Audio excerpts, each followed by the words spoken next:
Bonjour à tous et bienvenue au podcast À vos scrubs pré-choc. À ce jour, dans l'univers de la pratique infirmière, il y a un défi qui se profile de plus en plus à l'horizon, celui de se spécialiser rapidement dès sa sortie des bancs d'école. Aujourd'hui, on va plonger au cœur de cette question-là qui concerne davantage un enjeu qu'un simple milieu de pratique comme on a l'habitude de parler au podcast. Je vous invite avec nous dans cette discussion-là, dans l'épisode, alors que nous avons exploré les implications, les défis et les opportunités qui accompagnent ce choix audacieux dans la carrière d'un infirmière. Restez à l'écoute pour découvrir comment cette décision peut impacter votre parcours professionnel et votre épanouissement.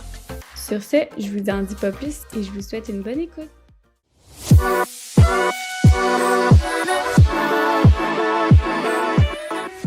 Salut Mégane, salut Martin. Salut. Salut. Ça va bien? Oui, super. Ça va bien, toi? Oui, merci.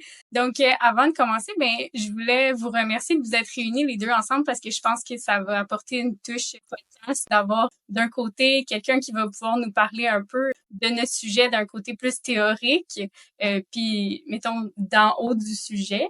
Puis d'un autre côté, on va avoir une personne qui va pouvoir nous parler un petit peu plus du sujet en termes de pratique, donc pour l'avoir vécu. Donc, pour ceux qui savent pas, dans le fond, le podcast, ça concerne le fait de se spécialiser comme infirmière en début de carrière, donc majoritairement à la sortie de l'école. Donc, avant de commencer, j'aimerais ça que vous me disiez chacun de vous deux, c'est quoi votre parcours un petit peu scolaire et professionnel? Vas-y, Mégane. Personnellement, j'ai commencé avec la technique en soins infirmiers de 3 ans. Puis, pendant la technique, on peut travailler comme préposé aux bénéficiaires. Donc, c'est ce que j'ai fait en salle d'accouchement. C'est ça qui m'a donné un peu la piqûre de la périnatalité. Après ma deuxième année de technique, j'ai pu travailler comme externe. Puis, la pandémie a fait que j'ai pu travailler comme externe pendant 1 an. Puis ça, externe, normalement, c'est genre un petit stage rémunéré durant l'été. Mais j'ai travaillé 1 an en tant qu'externe au postpartum à effectuer un rôle d'aide infirmière un petit peu. Puis, quand j'ai gradué en décembre 2021, j'ai appliqué comme CPI ici à Sainte-Justine aux mères-enfants parce que dans le temps, les techniciennes, je sais pas si c'est encore le cas, mais les techniciennes ne pouvaient pas aller directement en néonat. Puis c'était vraiment comme, c'est encore le cas. Okay. Fait qu'on peut pas aller directement en néonat après la technique. Donc moi, ma vision, c'est vraiment de me rendre là un jour. Puis la voie pour y arriver, c'est de rester en périnat. J'ai fait mon CP ici au mère-enfant, puis dès que j'ai eu mon rôle d'infirmière, j'ai pu faire le grand saut vers la néonatologie en passant par un petit projet pilote qui s'appelait la trajectoire mère-enfant, donc vraiment le postpartum. Ensuite, consolider un petit peu nos connaissances. J'ai passé à la pouponnière pour me faire former puis consolider mes connaissances à la pouponnière du mère-enfant. Ça, c'est des bébés qui ont besoin d'un petit peu plus de soins qu'être à la chambre avec maman. Puis, quand ça a été fait, j'ai pu monter en néonatologie pour effectuer mon début. Donc là, c'était vraiment une formation de, mettons, 3 mois aux soins intermédiaires. Puis, après, j'ai pu passer aux soins intensifs de la néonatologie. À travers tout ça, j'ai commencé mon bac. Fait en même temps de monter un petit peu les étapes de la néonatologie, j'effectue mon bac que je gradue déjà en mai prochain. Donc, c'est un peu ça mon parcours. Et moi, premièrement, je suis vraiment contente de pouvoir adresser le mythe que quand tu sors de l'école puis que tu t'en vas en soins spécialisés, que tu te pètes les palettes. Ce n'est pas le cas, puis je suis vraiment contente de pouvoir parler de ça parce que c'est quelque chose qui, je vais trahir mon âge déjà, mais en 2000, quand j'ai gradué, vous ferez le calcul ou pas, mais déjà en 2000, quand moi j'ai gradué, c'était une affaire comme tu vas pas là, qu'est-ce que tu fais là, c'est vraiment pas quelque chose qui est bien indiqué parce que c'est un setup pour ne pas réussir. Puis moi, j'ai fait aussi ma technique, justement. Puis j'ai été... moi, je me sentais pas prêt pour aller tout de suite à l'urgence qui était là où je voulais aller. Donc, j'ai passé les 6 premiers mois dans une unité de courte durée qui était tout de suite après l'urgence, finalement, là, des patients qui restaient là 24-48 heures ou qui étaient admis ou qui s'en allaient à la maison. Puis après ça, j'ai été dans les soins critiques, finalement, à l'urgence. J'ai fait beaucoup de soins intensifs dans ma vie adulte aussi. Puis là, après des voyages, puis du travail à l'extérieur du pays aussi, j'ai intégré mon poste de gestion. Fait que j'ai été coordonnateur d'activité. J'ai été chef de la néonatologie pendant 9 ans. Puis là, depuis septembre dernier, fait que ça fait quelques mois que je suis coordonnateur de la trajectoire de la pédiatrie. Fait que ce que ça mange en hiver, c'est je suis responsable, pas des infirmières maintenant, mais je suis responsable des chefs qui s'occupent de l'urgence, de la pédiatrie et du centre intégré des troubles du comportement alimentaire. Puis ça, c'est dans le fond, c'est toute la trajectoire. Donc, je m'occupe vraiment de la coordination des flux de patients, de certains gros projets, puis vraiment plus, ben, comme le nom le dit, de la coordination. Fait que je suis rendu là. Fait que j'ai un peu touché au sujet qu'on parle aussi, parce que j'ai fait des soins critiques, j'ai fait de la généralité aussi. Puis là, avec mon œil de gestion, je suis capable de voir les pour et les contre de commencer dans une spécialité versus commencer dans une généralité. Puis, je vais spoiler le secret tout de suite, là, ça dépend de la personne. Fait que je te laisse poser les questions, Ariane, on va y aller dans le vif du sujet. Parfait. Ben, avant de vraiment se lancer dans le cœur de notre discussion, je pense que tu voulais aussi nous parler, en fait, mettre de l'avant le bien-être dans la profession infirmière. Je pense que c'est quelque chose que, à la fin du podcast, les gens vont constater pourquoi on a emmené ce sujet-là, mais je vais te laisser un petit peu développer sur ça. Le bien-être en fait, là, je vais parler vraiment du niveau de, mettons que je suis pas le boss, OK? Ça, c'est quelque chose que j'ai dit probablement à toi, puis que j'ai dit à beaucoup des recrues qui arrivent. Moi, je suis votre boss, puis vous arrivez dans un endroit, dans un contexte professionnel, vous sortez de l'école avec peu ou pas d'expérience. Est-ce que vous croyez que l'attente va être que vous allez être experte dès la première journée? Est-ce que vous pensez qu'on va vous mettre dans une position où vous allez avoir les patients les plus malades? Est-ce que vous pensez vraiment qu'on va vous mettre dans une situation de péril comme ça? La réponse, je la dirai même pas, mais c'est non. Forcément, on va vous accompagner en commençant mollo. On va vous former en conséquence, puis après ça, on va augmenter là. Tu sais, c'est comme n'importe quel concept de quand tu arrives dans un milieu professionnel, on te pitche pas dans la gueule du loup. Fait que tu sais, les programmes de résidence, je pense qu'on en parler plus tard. Tu sais, les programmes de formation sont faits pour commencer avec des patients moins malades. Tu évolues dans jusqu'à des soins ultra spécialisés qui viennent habituellement après 1 an d'expérience. Fait que, tu sais, c'était vrai jadis, puis c'est vrai maintenant aussi, mais le monde est stressé d'arriver sur le milieu du travail. Puis, tu sais, il y a beaucoup de nouvelles recrues qui arrivent avec déjà de l'anxiété, avec déjà toutes sortes de craintes, puis et qui sont justifiées ou injustifiées, mais on les adresse tout de suite déjà aussi, là. Fait que, tu sais, en disant le speech que je viens de faire, là, de moi, je suis votre boss, puis je m'attends à ce que vous soyez pas bonne. Tu sais, au final, c'est ça le message. C'est ça mon attente. Vous allez pas être bonne. Je m'attends pas de vous à ce que vous soyez bonne. Je m'attends à ce que vous soyez sécuritaire, que vous fassiez attention dans les cours qui vont vous être donnés, que vous écoutiez votre préceptrice, puis que vous, tu sais, vous preniez votre gaz égal, que vous montiez pas sur la table tout de suite en disant je suis arrivé, me voici, mais que vous longiez pas les murs non plus en arrivant, tu sais, que vous vous intégriez à l'équipe. C'est ça mon attente. Puis après ça, ça évolue jusqu'à temps que tu deviennes expert. Fait que ça, je crois que je touche un peu un air de la guerre qui fait reculer les nouvelles devant la venue en soins critiques, où est-ce que c'est quand même un certain niveau d'expertise qu'on a besoin justement là. Puis mais quand même on vous accompagne là-dedans puis c'est graduel. C'est vraiment ça le message. Parfait.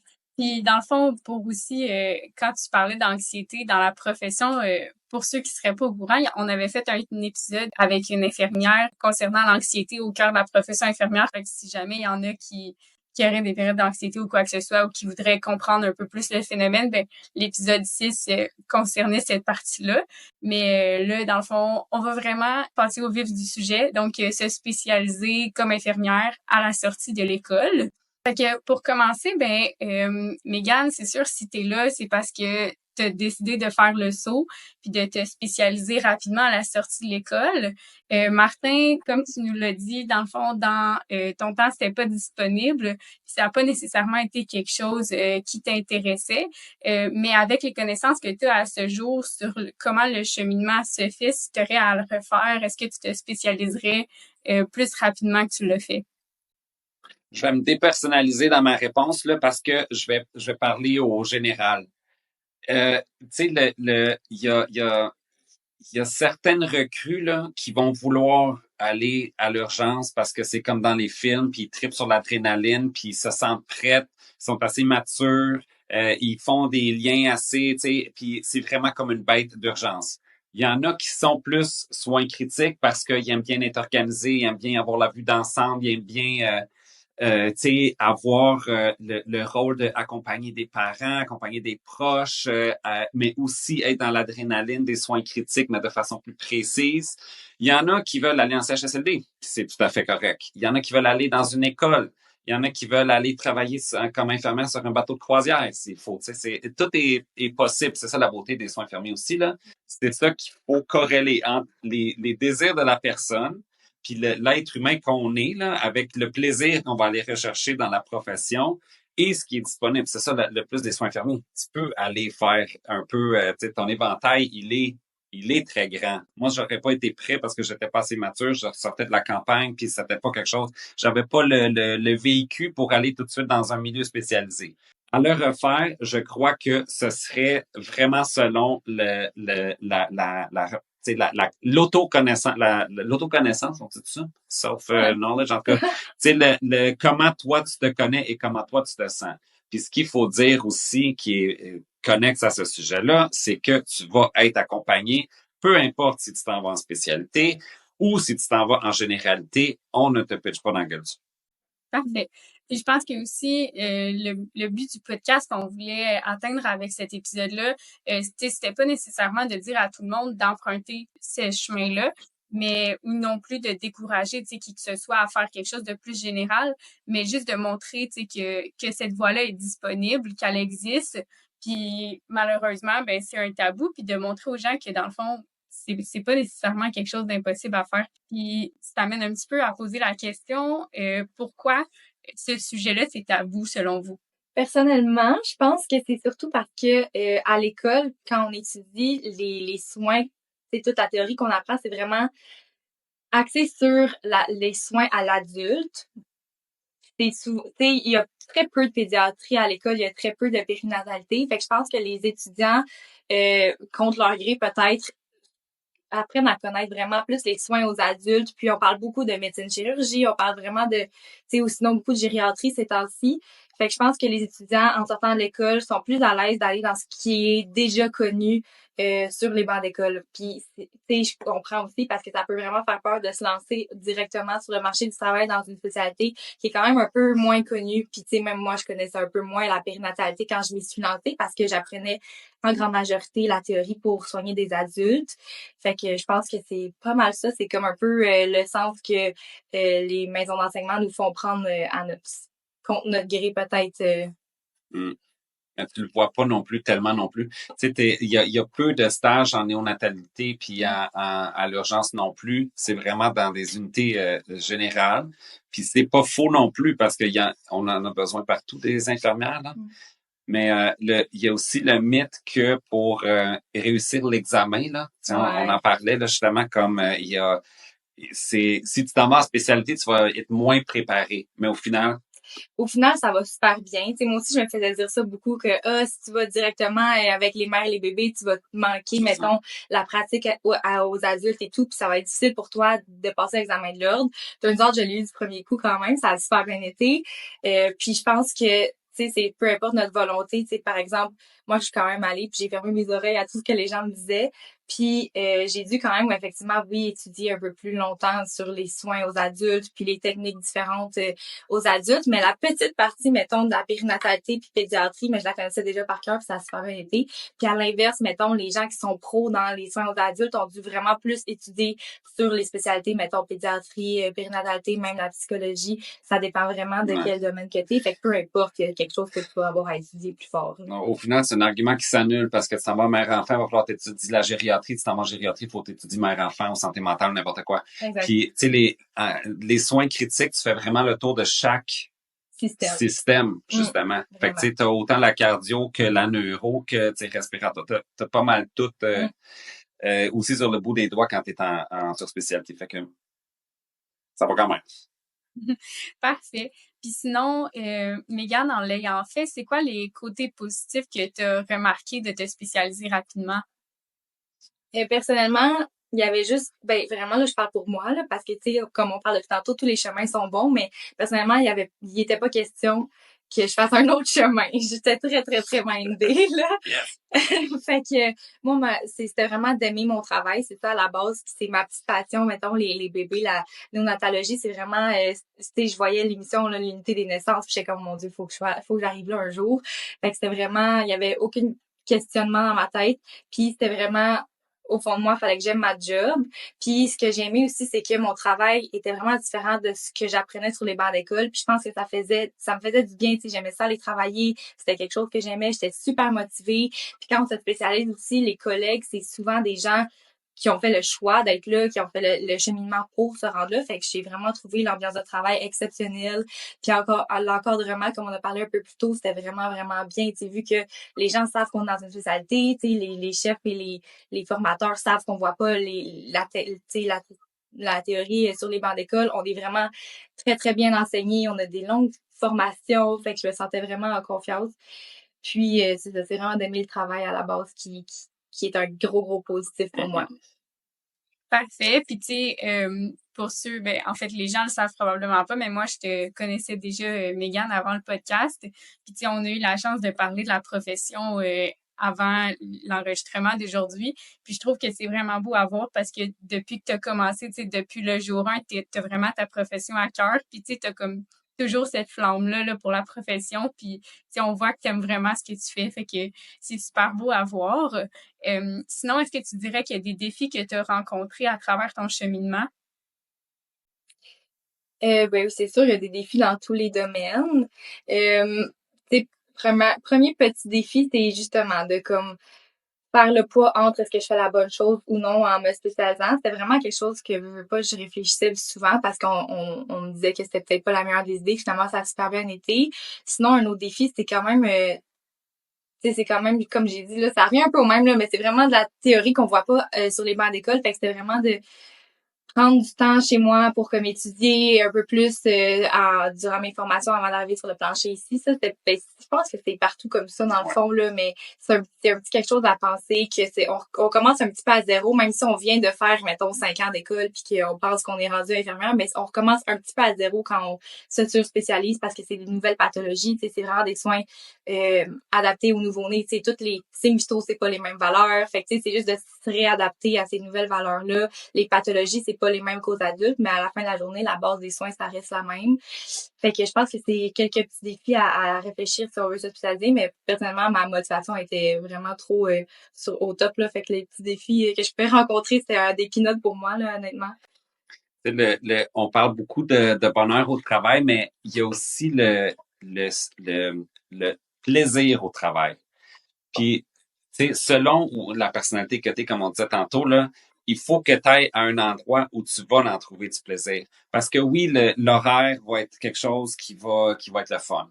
Oui, il y a tu sais, les collègues aussi, là. Tu sais, oui, il y a plein d'affaires, mais si tu trouves du plaisir à faire ta job, donc d'accompagner les parents, par exemple, dans un moment difficile, de voir que tu as fait une différence. Si tu trouves du plaisir dans le fait de mettre ton bébé super bien placé pour qu'il se développe bien, puis qu'il soit tranquille, puis si tu es capable de trouver du plaisir dans ton travail, ben ça va être ça le motivateur.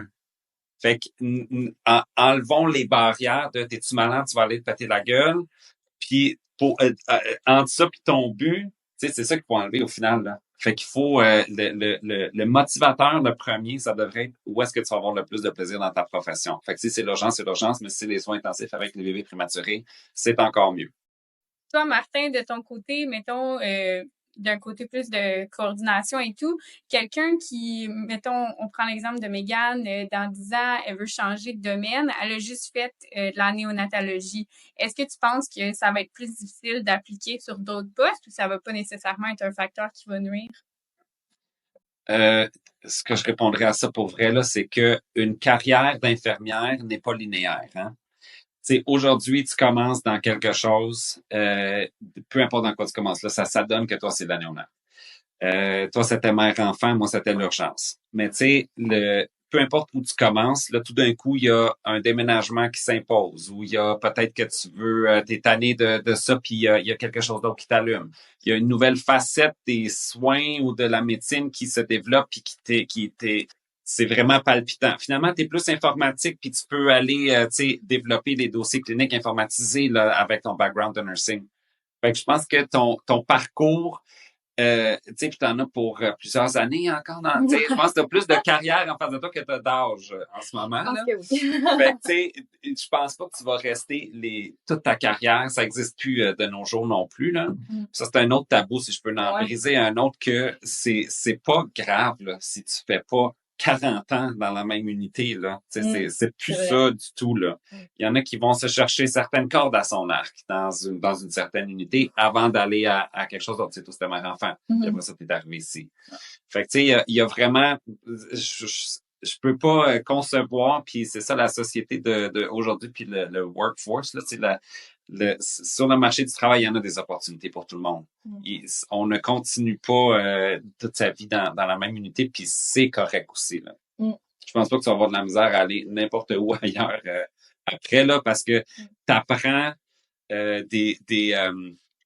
t'accumules des outils, peu importe tu vas être où, qui vont être transportables à ton autre, où est-ce que tu veux aller. Là. Exactement.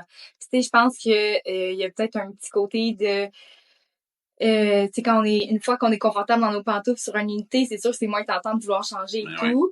Fait que, tu sais, il y a ce côté-là aussi à penser. Tu sais, personnellement, j'ai beaucoup hésité, là, à aller soit en généralité ou directement aller dans ce que je voulais faire. Puis la grosse argument aussi que j'avais en tête, c'était si je fais pas le move tout de suite, ça se peut que je devienne confortable ailleurs puis que je sois plus game de faire le changement pour aller vraiment dans mon unité de passion. Les pantoufles. Fait que, c'est ça. Fait que ça dépend. Mais tu sais, je pense que c'est vraiment possible de justement changer d'unité, changer même d'hôpital s'il y a de quoi. Ça, c'est sûr qu'il y a l'ancienneté qui rentre en jeu et tout.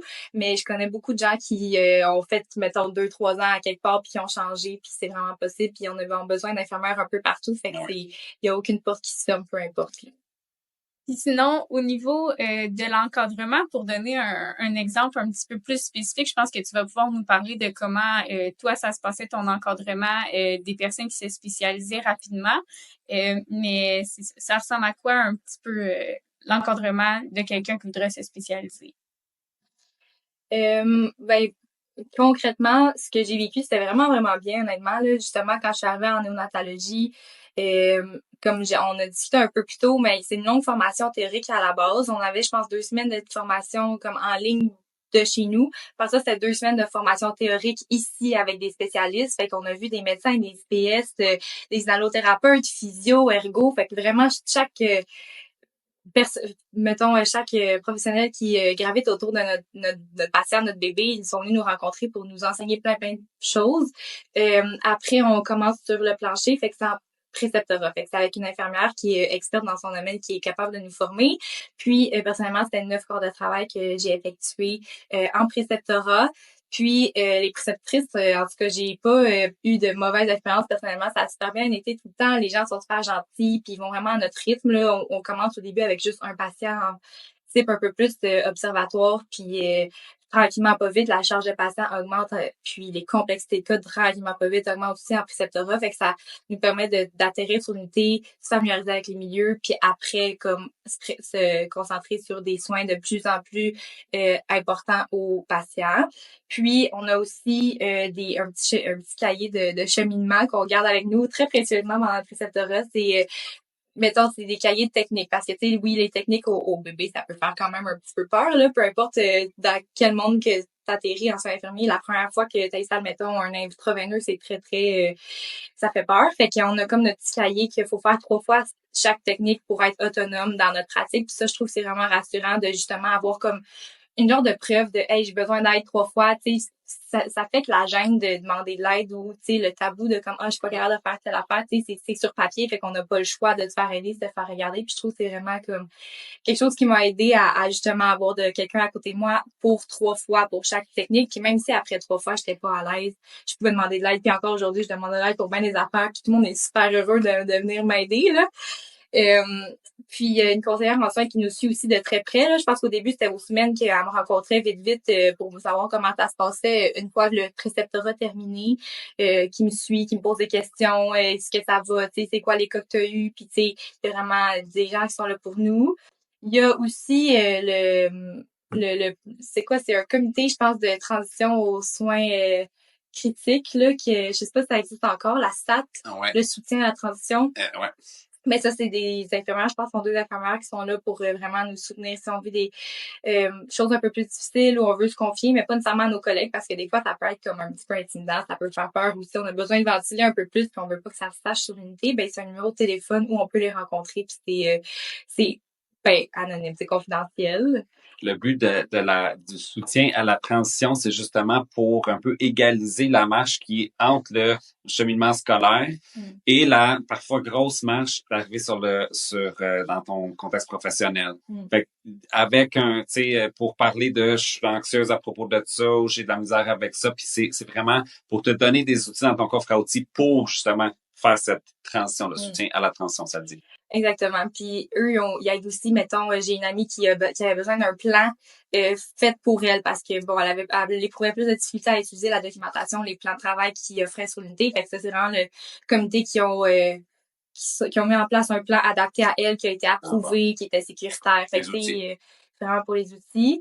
Puis, on doit passer aussi des examens à travers notre cheminement. Fait que c'est à chaque fois, soit aux soins intermédiaires ou aux soins intensifs, avant d'être 100% autonome, on passe un examen. Pas le choix. C'est ça, avec une note de passage de 80%. Mais encore une fois, je trouvais ça le fun parce que, tu sais, c'est pas un examen qui est là pour nous traiter, c'est un examen qui est là pour faire en sorte d'être sûr qu'on connaît notre matière, qu'on connaît nos cas. Puis, moi, le premier examen, là, je vais pas mentir, là, je l'ai coulé à genre 77% parce qu'il y avait des petits calculs. Ouais, il y avait des petits calculs de médicaments que j'avais comme pas trop compris à la base, quoi que ce soit, mais on revoit l'examen après avec la conseillère en soins. Moi, personnellement, j'ai fait mes calculs, elle m'a donné un exercice que j'ai fait approuver par après, puis c'était good, là, tu sais, ils vont pas m'en tenir rigueur non plus, puis... Tu perds pas ta job, là. Non, vraiment pas, c'est vraiment pour s'assurer qu'on comprend tout ce qu'on fait, comme les soins qu'on donne aux bébés, on les comprend, puis les pathologies, on les comprend pour être sécuritaire aux soins, puis c'est une façon pour eux de juste voir sont où nos lacunes, comment mieux nous encadrer pour nous relâcher après de façon autonome.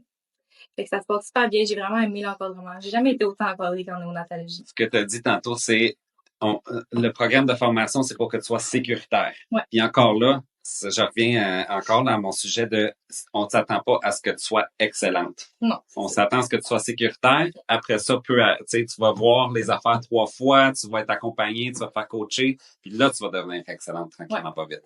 C'est ça. Je suis pas rendue excellente encore, là. Ben, moi, l'infirmière qui connaît tout le temps, partout. Ça existe pas. Si tu la vois, tu me diras. Non, c'est ça. C'est la beauté, je pense aussi, du milieu, là, ben, de tous les milieux en soins, c'est que, tu sais, la science évolue, les pathologies, tranquillement, pas vite, on se spécialise tranquillement dans certains trucs, tu sais, mettons, la complexité de patients aussi, tranquillement, pas vite, augmente. Fait que je pense que c'est ça, là. Je pense que c'est vraiment une bonne beauté de tous les domaines en soins, là. Je vais un autre point sur l'excellence. Puis c'est vraiment mon sujet, mais peu importe où tu commences, soit en soins critiques ou peu importe. Je pense que, puis là, surtout à Sainte-Justine, les gens qui arrivent ici, tu sais, à Sainte-Justine, c'est l'excellence, on est en avant du train, il y a de la recherche, les soins tertiaires, quaternaires, des surspécialités, etc. Fait que la notion de l'excellence sont là. Fait que d'être moins bon que l'excellence, ça s'y est mal dans notre fort intérieur. Mais c'est pour ça que j'insiste tellement sur mon message là, que tu seras pas excellente en partant, mais c'est vraiment la tolérance à l'erreur, l'auto-tolérance à l'erreur ou pas l'erreur, tu sais, si tu donnes 10 fois la dose de quelque chose, on va avoir une discussion, mais puis, tu feras pas ça. Mais si tu tournes un coin rond une fois aussi parce que t'as pas eu le temps puis l'autre bébé, il allait pas bien puis t'as moins bien fait une affaire, ben, c'est de tolérer ça aussi. Fait qu'on s'attend à l'excellence, oui, mais on prend notre gaz égal aussi, puis on vous invite, vous, les infirmières aussi, à pas retourner à la maison pour congé les ongles jusqu'à demain matin parce que vous avez pas bien emmailloté un bébé, là, parce que puis vous l'avez fait un peu vite. C'est la tolérance à la un petit peu moins que excellence, là. C'est quelque chose qui est bien important, puis surtout avec le type de profil d'infirmières qui arrivent en soins critiques puis qui veulent tellement performer, ben moi, je le sais, puis comme tantôt je disais, moi, je suis le boss qui vous le dit à vous, là. Je ne m'attends pas à ce que ça soit tout le temps excellent et parfait. Fait que je vous invite, ceux aussi qui verraient ça comme une barrière, comme « Oh mon Dieu, c'est certain que je serai pas excellente, fait que j'arriverai pas en soins critiques tout de suite », c'est pas ce qui est attendu. Loin de là. Il y a quelqu'un qui va être là pour te coacher, pour que tu deviennes excellente. Ça, c'est plus le cheminement, mais pas partant. Ouais, puis peu importe le domaine que tu commences, que ce soit en généralité, en soins critiques, en psy, tu seras jamais excellente déjà à la base de toute façon. Puis je pense que justement, on parle de la généralité comme quelque chose qui est peut-être plus accessible en sortant de l'école, mais moi, dans ma tête à moi, c'est quelque chose qui est quand même pas une spécialité, mais tu sais, c'est son petit monde en soi. C'est sûr que si tu apprends de la médecine chirurgie puis tu deviens bonne dans ta médecine chirurgie, peu importe à quel moment tu fais le switch en soins critiques, tu seras pas meilleur quand tu vas arriver en soins critiques parce que c'est tellement différent. Fait que finalement, là, on s'en vient philosophique un peu, là. Spécialité, ben, tu sais, soins critiques et généralité, oui, mais tu te spécialises dans ton domaine aussi, là. Ouais. Peu importe, puis tu commences en étant non spécialiste, puis qu'elle soit au bout d'un an ou deux, tu deviens de plus en plus spécialiste dans ton pédiatrie générale, néonatologie, urgence, n'importe quoi. Parfait. Puis je pense que aussi pour l'encadrement, il y a la norme des professions qui viennent s'occuper de l'encadrement pour s'assurer que les personnes ne vont pas trop rapidement. Là, on est sujet, puis on n'a pas le choix, aux normes de la profession. Fait que c'est même outre l'OIQ, c'est la règle est la suivante. Les CPI qui sortent du DEC ne peuvent pas aller en soins critiques. Ça, c'est dans tous les hôpitaux du Québec, on n'a pas le choix de se conformer à ça. Donc, il faut soit que tu aies déjà fait ton examen pour arriver dans des soins critiques ou que tu sortes du bac, que tu sois CPI et là, tu peux aller dans les soins critiques tout de suite. Fait que c'est vraiment la différence ici. C'est pour ça que le cheminement que toi t'as fait d'ailleurs, qui était de commencer en mère-enfant, d'avoir l'orientation à l'unité de surveillance du nouveau-né. C'est comme, anciennement, ça s'appelait pouponnière. Ça va vous donner une idée aussi, mais c'est l'unité de surveillance du nouveau-né. Où est-ce qu'il y a des bébés, tu sais, la clientèle, c'est la jaunisse parfois. On veut les surveiller parce que finalement, ils ont peut-être pris une petite gorgée de travers à la naissance ou un petit support respiratoire mollo. C'est pas mal ça. Là, des hypoglycémies peut-être qu'il faut surveiller. Fait que ça, on commence avec ça. Puis toi, comme tu étais CPTEC, c'est ça que tu as fait, hein? Ouais, c'est ça que j'ai fait. Exactement. C'était un parcours qu'on avait élaboré justement dans ce contexte de cette norme-là qui est arrivée. Exactement.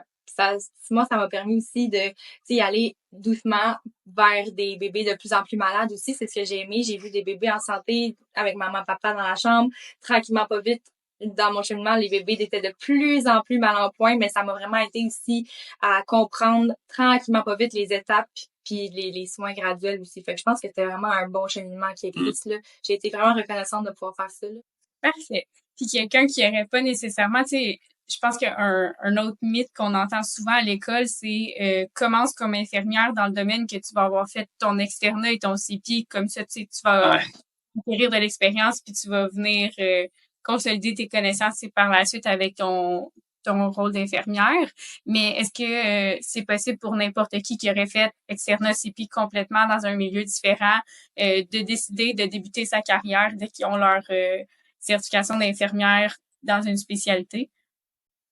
C'est de faire ton externat ou d'être dans un milieu, c'est la voie la plus évidente de continuer dans le même milieu, effectivement. Mais tu peux, tu es maître de ta destinée là aussi là. Tu peux effectivement faire le move de où est-ce que tu as fait ton externat ou ton CPI ou whatever pour aller ailleurs aussi là. Ça c'est déjà quelque chose qui existe sans problème.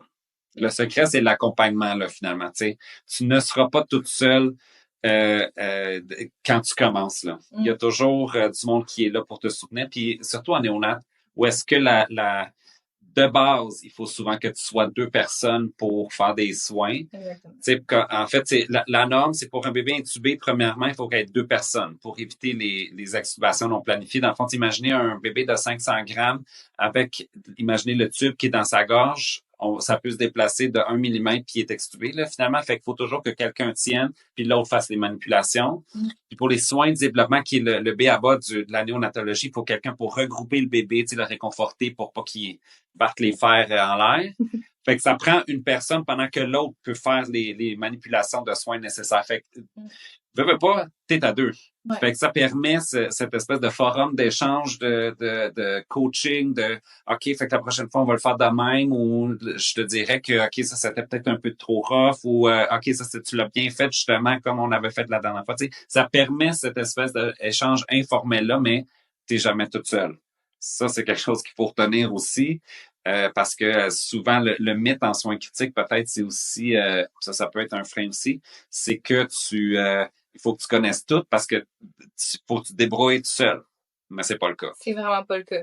C'est vraiment beaucoup de travail d'équipe, là, comme Martin a dit, mais j'ai l'impression, même si, mettons, t'as pas besoin d'être 2 pour tes soins au bébé, là, c'est un plus grand bébé à terme qui, bon, ça va bientôt à la maison, mais comment ça fonctionne ici, on est tous assis dans le corridor, devant nos chambres, mettons, devant notre section. Fait que, tu sais, veux pas, l'échange est vraiment propice, il y a vraiment beaucoup de travail d'équipe. T'sais, on se surveille à 2 ou 3, 4 infirmières des fois pour les pauses aussi, fait qu'on s'entraide énormément.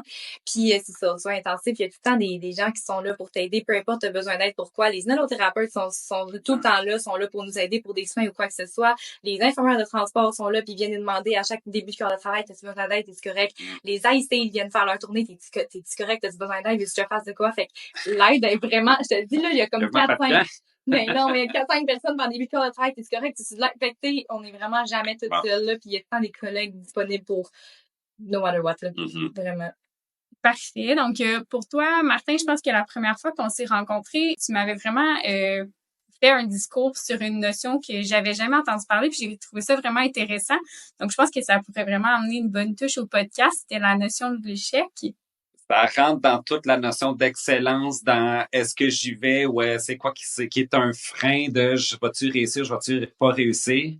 Puis, outre le fait que on s'enligne vers une carrière, là, puis l'attente, c'est que ça marche bien, qu'on aime ça, puis qu'on continue. Mais ce que je dis souvent aussi aux recrues quand ils arrivent, c'est il faut lever le drapeau rapidement si c'est vraiment pas pour toi au final. Tu sais, tu pensais que tu étais une fille de soins critiques ou tu pensais que tu étais une fille d'urgence. Puis au final, c'est pas un échec de ne pas continuer dans l'unité où est-ce que où est-ce que tu pensais que tu allais te retrouver.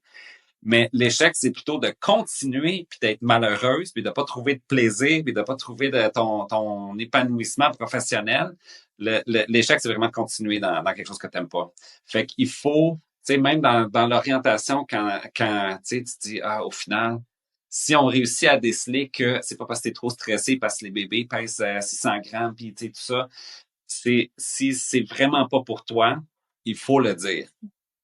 Et après ça, on va pouvoir avoir la discussion sur OK, bon, mais d'abord, on va réorienter, où est-ce que tu veux aller après ça. Mais la notion d'échec, c'est pas de ne pas aimer ça, c'est de pas, ou de pas réussir. Il faut vraiment avoir cette discussion-là, puis s'asseoir avec soi-même pour vraiment penser à qu'est-ce que t'aimes ou qu'est-ce que t'aimes pas.